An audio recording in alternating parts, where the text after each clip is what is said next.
하나님 말씀 나홈스 1장입니다. 나홈스 1장 1절에서 끝절까지 말씀 교독합니다. 1절 말씀 제가 먼저 받들어 봉독드립니다. 니느에 대한 중한 경고 곧 엘고스 사람 나홈의 묵시의 글이라. 여호와께서는 투대하시며 보복하시는 하나님이십니다. 여호와는 보복하시는 신이시되 자기를 거스르는 자에게 보복하시며 자기를 대적하는 자에게 진노를 베푸시며 같이 읽습니다. 볼지어다 아름다운 소식을 보하고 화평을 전하는 자의 발이 산 위에 있도다. 유다야 내 절기를 지키고 내 서원을 갚을지어다. 악인이 진멸되었으니 그가 다시는 내 가운데로 통행하지 아니하리로다. 아멘. 유다야 내 절기를 지켜라. 서원을 갚으라. 서원을 갚으라. 절기를 지키라는 이 말씀을 중하게 여기는 이스라엘의 문화, 어느 정도 중하게 여길까? 한번 우리가 생각을 해볼 수가 있어요.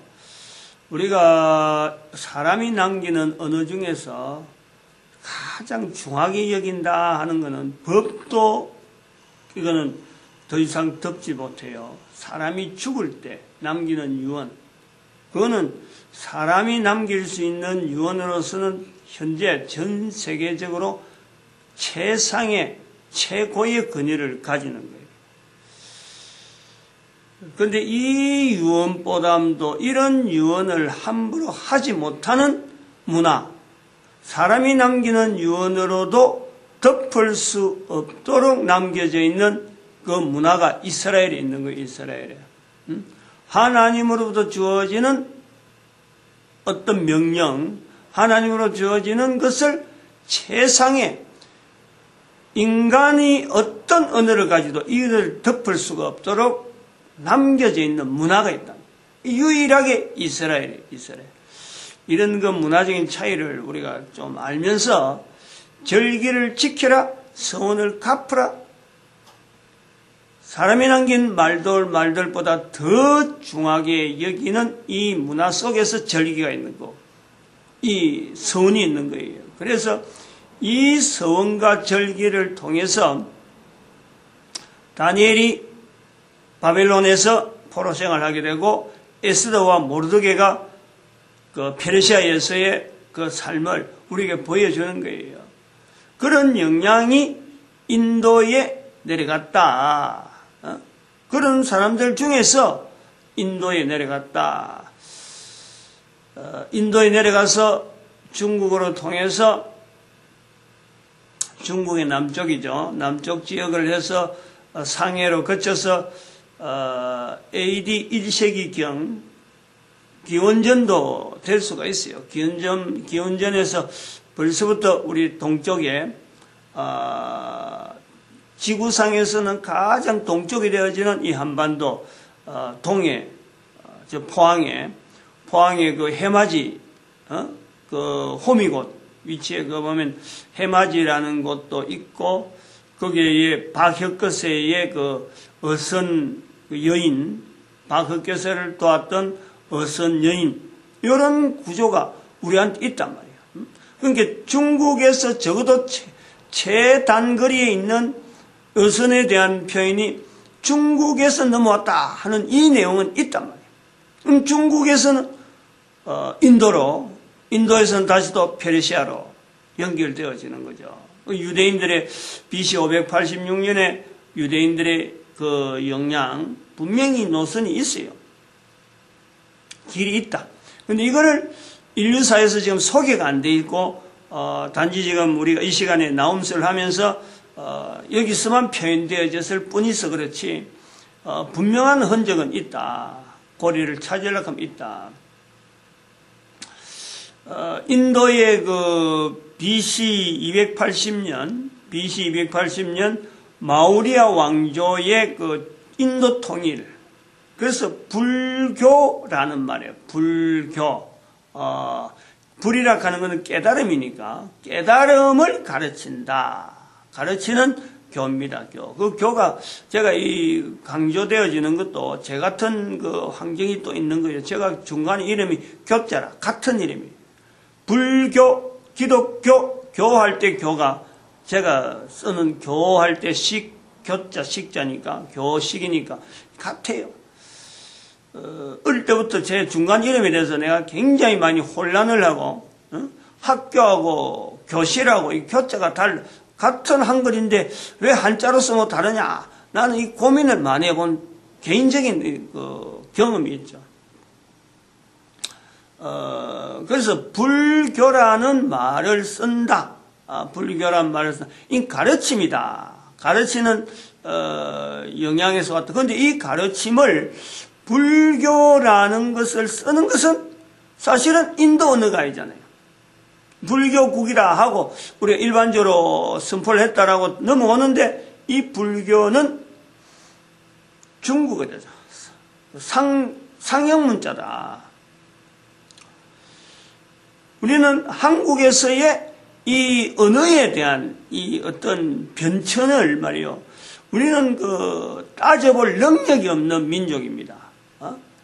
오랫동안에 상형문자를 가지고 사용하던 우리의 환경 속에 훈민정음을 통해서 한글이 나오는 거예요.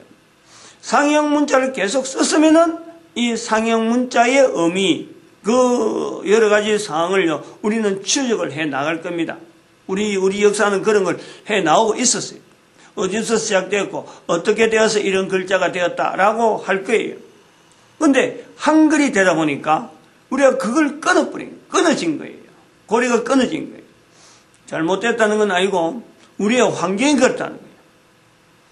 인도의 마우리아 왕조의 탄생, 그래서 불교라고 하는 국가가 성행되었다. 중국의 표현이란 말이야. 중국에서 표현하는 것을 한국에서 받아서 불교라는 말을 쓴다는 거죠. 불교. 이 말이, 이러한 내용이 우리가 좀 더 봐야 될 것은 뭐냐입니까? 며칠 전에, 오늘이 설날 이틀 지났는데, 설날에 우리가 텔레비전 나오는 내용을 들었잖아요. 텔레비전에. 여러 사람들이 앉아서 자담을 하는데, 음식 먹는 것 같고 하는데, 북한 음식을 이제 소개하는 가운데 있었단 말이에요. 그래서, 민간요법이 이런 게 좋다. 또, 우리나라 한의사, 또 북한의 한의사 이래갖고 발표를 하고 설명하고 하는 이런 내용인데, 이제 앉아있는 그 패널에서 앉아있는 사람들이 우스개인 듯, 또 진실인 듯 하는데, 그 나오는 요리 재료에 명태란 말이 나온다, 명태. 그 명태란 말이 무슨 뜻인지 알아요? 하고 툭 던지는 거예요. 그러니까, 사람들이 당황스러워 하니까, 명나라의 태조가 처음 먹기 시작했다. 태조가 처음 요리했다. 그래서 명태가 됐다라고 하는 말을 뚝 던지단 말이에요. 그러니까 무슨 소리 그런 소리 하고 있으면서 또 한 사람이 북한에서 내려왔다 가는 요리사가 또 하기를, 그 말에 명시라는 사람이 처음으로 만들었다. 그렇게 명태 이래 됐다는 거예요. 이런 말들이 오가는 거예요. 그 다음에 또 나오는 건, 당근. 또 당근을 또 이 사람이 들으면서, 당근은, 어째서 당근이 된지 알아요? 그러는 거예요. 사람들이 아무도 모르지. 말 안 하지. 몰라서 그런 게 아니라, 말 안 하지. 그런 거 신경을 안 쓴 거예요. 명태도 마찬가지고, 당근도 마찬가지. 당나라에서 뿌리가 왔다. 그 당근이다. 갖다가, 연결하는 거 보면은, 아니, 말로 가지고 연결하려고 그런 식으로 갖다 내려니까 뭘 못하는 말이 뭐가 있어요? 문제는 그런 말들이 기록이 어디서 근거하느냐? 그런 말들, 당근이다. 사실은 당근이라는 거는 달다는 것이에요. 당이라는 것 뜻인데, 그걸 한글에 당나라하고 같이 해가고 같은 건 줄 알고 당근이다. 이래 표현하는 거는 너무 이거는 우스운 거예요. 우리가 쓰고 있는 말의 근원을 너무 우스꽝스럽게 만들어버리면은, 우리 말의 근위가, 상당히 그 근거 자체가 없어져. 나중에 그런 말들은, 그런 식으로 우스개로 되어지는 말들은요, 나중에 사라집니다. 우리말에서 사라지는 거예요. 근거가 없는 말은 그래 된다는 거예요. 문제는 이 내용이 어디서 근거를 해서 이런 글의 뜻을 찾으려고 하느냐? 거기 그 동의보감, 한자로 기록되어 있으면서 어수를 남기는 서로서는 가장 근위 있는 동의보감에 이걸 찾는 거 아니에요. 그럼 동의보감에 기록되는 그 표현들이 그게 어디서 근거하느냐, 그게 맞느냐 안 맞느냐, 이거는요 아무도 못 따지는 거예요. 기록된 거기에서 나오는 그걸 가지고 어수를 접목하기 때문에 그게 잘못 기록될 수가 있고, 그게 지금은 안 쓰는 언어가 되는데 그건 아무도 못 따지는 거예요. 우리의 한계가 그렇다니까. 우리가 쓰고 있는 언어에 대한 이 내용에 한계가 있다. 이 한계를 그렇다고 해서 뭐 어떻게 지금 해결하려고 하는 방법은 없는데, 이 한계를 우리가 염두에 두고 우리가 쓰고 있는 언어가 분명하게 한글이라고 하는 이 언어로 형성되는 것은요, 결국에는 글로서 기록되고 남겨지는 것은요, 불과 200년밖에 안 돼요. 한글이 공식적으로 기록되어져. 물론 그전에는 뭐 좀 이래 1400년 이후로 훈민정음 만들고 나서 이 언문 이렇게 해서 글로서 남겨지는 것은 있지만은 1894년 갑오 경장 이후로 한글이 한글이 이제는 공식적으로 쓰인단 말이에요. 그러면 한글로서 되어지는 이 내용에 대한 의의는 굉장히 빈약하다. 이 빈약한 의의를 보충하는 것이 바로 상형 문자다. 그런데 상형 문자라는 것은 워낙에 글 쓰는 거하고 표현하는 것은 어마어마하게 다른 거예요. 똑같은 것을 표현해도 읽을 때는 사성이 들어가는, 그냥 지난번에 말씀 아가 들어가기도 하고 밑으로 내려가기도 하고 위로 올라가기도 하고 그 다음에 내려갔다가 올라가는 이런 것이 1성, 2성, 3성상 똑같은 단어에도 불구하고 이걸 다르게 불러버리면 전혀 다른 뜻이 돼버려요. 그래서 이런 것이 다르기 때문에 중국에 저 많은 인구가 쓰던 중국 자체도 통일이 안 돼 있는 사투리도 있고 또 다르게 뜻을 가지고 쓰는 남쪽, 북쪽, 동쪽, 서쪽 뭐 전혀 다른 뜻을 쓰고 있는 이 언어를 가지고 우리 한국의 조그마한 나라에서 언어를 다 수용한다는 것 자체가, 다 알고 있다는 자체가, 한자로 기록된 것을 다 우리가 수용된 우리의 환경이다. 이거는 또 안 맞는 거 아니에요. 어느 부분에 그렇잖아요. 여기에서 영향이 바로 그 불교국이라 하는 280년에 나오는 불교국에 대한 이 마우리아 그 왕조에 대한 인식이 우리는 여러 가지 부분에서 현재 우리의 입장에서의 그 불교국을 바라보고 있다. 그렇게 인식을 하려고 하고 있다. 그러면 이거를 지금부터 한 2000년, 2500년 전으로 다시 돌아가서 한 2500년에 있어서 불교라고 하는 이 내용을 우리가 찾아보면은 조금만 더 앞에 가면은 석가가 연결되면서 바로 586년에 나타나는 이스라엘의 그 바벨론 포로 사건을 우리가 연결해 볼 수 있는 거예요. 이 연결과 더불어서 불교라고 하는 이 단어가 형성되어지는 이 과정은 분명히 성경에 있는 이 내용에 절기를 지키고 그리고 서원을 갚는 이 개념에서, 이 표현에서 연결이 되어질 수 있다. 사람의 유언보다도 더 중한 유언으로 하나님 앞에 주어지는 절기를 지키려고 하는 이 이스라엘의 문화에 대한 인식을 우리가 하게 될 때에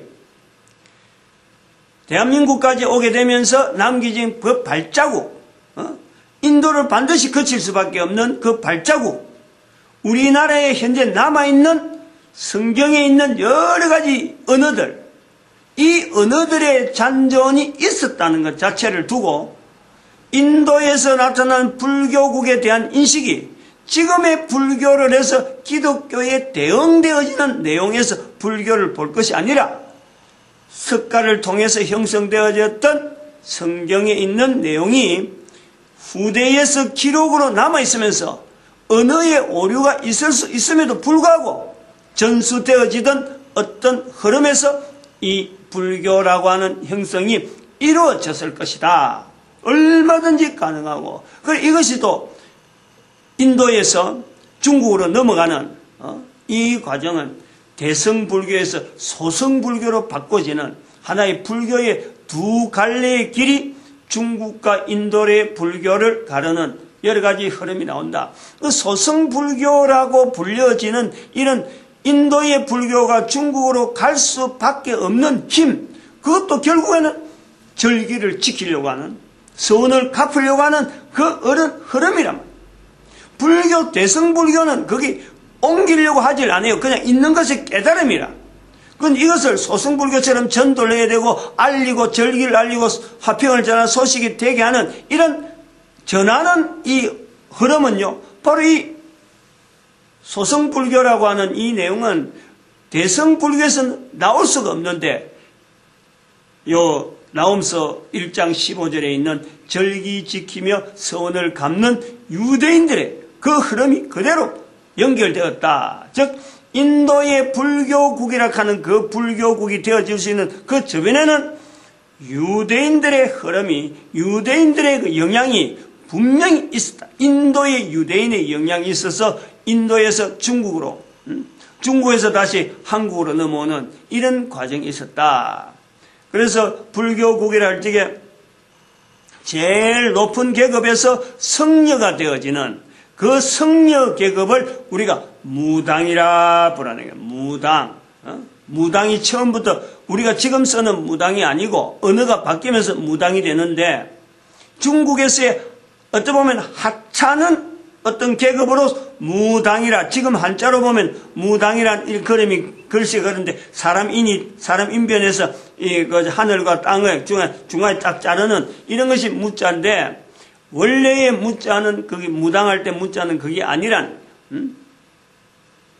허무할 때에 허무에서 나타나는 무에서 그냥 아무것도 없는 무가 아니고 춤추는 무라니까. 춤추는 무. 무당이 처음에는 춤추는 무라니까. 춤추면서 언어를 전달하는 바로 그것이 무당이라. 무희. 무희라자. 무희. 춤추는 여인이 아니고 춤 자체가 근본이다. 근본이 춤이다 하는 뜻이 무희람.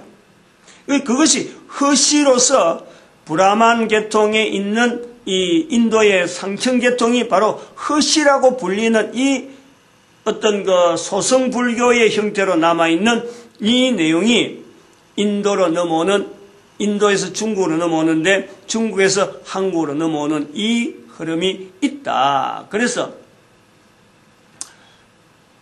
우리가 그 중국에서의 성경에 있는 내용에서 우리나라에 지금 현재 남아있는 그 분명한 또 흔적 하나가 무궁화라 하는 이 꽃이 있잖아요. 무궁화꽃.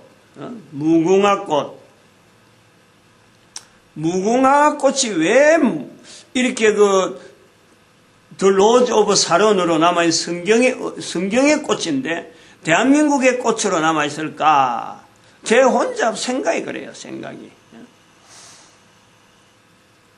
무궁화의 모습을 보면은, 무궁화 안에 보면요, 안에가 진뿔잖아요. 안에 진뿔고 밖에는 이제는 하얀색이든지 좀 이렇게 옅은 색의 붉은색이 나온단 말이에요. 이거는 제가 볼 때 태양빛, 즉 빛의 모양을 하고 있는 꽃이다. 태양의 빛, 태양의 불이 활활 붙는 그런 내용을 나타내는 꽃이다. 아마 이것 때문에 저쪽에 이스라엘에서 바라볼 때에 태양의 빛을 상징하고 빛의 자녀, 빛을 나타내는 꽃이라 그래서 아마 이들이 간직하면서 가는 곳곳마다 이것을 어떻게 퍼뜨리는 그런 어떤 것이 있지 않느냐. 오늘날 그래서 우리나라는 무궁화로 그러면서 태양을 어느 정도 연상을 두고 광복을 외쳤고 1945년에 8월 15일에 무궁화하는 그 의미 속에서 광복을 외쳤고 일본은 태양을 그림을 그리고 중국은 태양 불빛을 가지고 불이 활활 타는 그런 내용을 가지고 있는 이 전 세계 인류들 속에서 나타나는 이런 국기, 태양 국기를 통해서 태양을 나타내는 이런 표현에 우리는 식물을 연상해서 온 나라가 이 무궁화를 우리나라 꽃으로 받아들이는 이 흔적이 남아있다. 연결해 보는 거예요. 그리고 아까 또 나갔던 그 이름에 무희라고 하는 이 이름에 또 우리가 생각해야 될 게 뭐냐면은 우리가 나무아미타불 그래서 나무아미타불 이 절에 다니는 사람이 보통 뭐 사람들끼리 뭐 하면서 나무아미타불 그러는데 그 나무아미타불은 아니에요. 나무 아미타불이거든. 나무 아미타불. 아미타불이에요. 아미타의 깨달음에 내가 기여한다. 나무라는 기여한다는 뜻이에요. 나무. 근데 나무를 이 한자로 쓴 걸 보면은 남령 남자의 무 이라는 없을 무자로 쓰는 거예요. 그러니까 끝없이 남쪽이라는 거예요. 끝없이 남쪽. 근데 끝없이 남쪽으로 가면은 뭐 연결돼서 아미타 그 깨달음을 내도 느낀다 이래 아미타. 그래서 이 나무 아미타 하면 이건 성령님을 나타내는 표현으로 볼 수 있어요. 나무 아미타 하는 건 우리가 뭐 짐작을 하는 거지 그건 정확하다는 것은 아니에요. 왜냐하면 이 언어에 대한 연구가 워낙에 이 상형 문자는 복잡하고 여러 가지 결례를 거치니까 함부로 하지는 못하지만은 이런 뜻이 남쪽에서의 중국의 남쪽에서부터 올라오는 그 어떤 소승불교의 흐름에서 나무 아미타불이라 부른다. 그리고 또 하나 위험한 요소가 상형문자의 위험한 요소가 뭐냐니까 지난번에도 잠깐 말씀드린 또 끝내야 되겠다. 반야 바라밀 다신경 하는 거 야 할 때 그 야자가 전혀 엉터리로 너로 나온단 말이에요. 그 왜 이래 되냐니까 이거는 당나라 시대의 언어라. 반야 바라밀 다신경 하는 거는 또 중국에 또 600년이 지나서 상형문자의 언어에 나오는 거예요. 그러니까 이런 거 우리가 우리나라에 현재 잔존하는 언어를 가지고 이걸 정확하게 이렇다라고 해서 현재 우리에게만 소개하는 것은요 얼마나 위험한지 모른다. 일단은 나홈서 1장 15절에 있는 그 아름다운 소식을 보하고 화평을 전하는 자의 발 절기를 지키고 서원을 갚는 이 걸음에서 우리가 보다 더 많은 고민을 해야 되지 않겠나 이래 봅니다. 마칩니다. 기도드립니다. 할렐루야 함께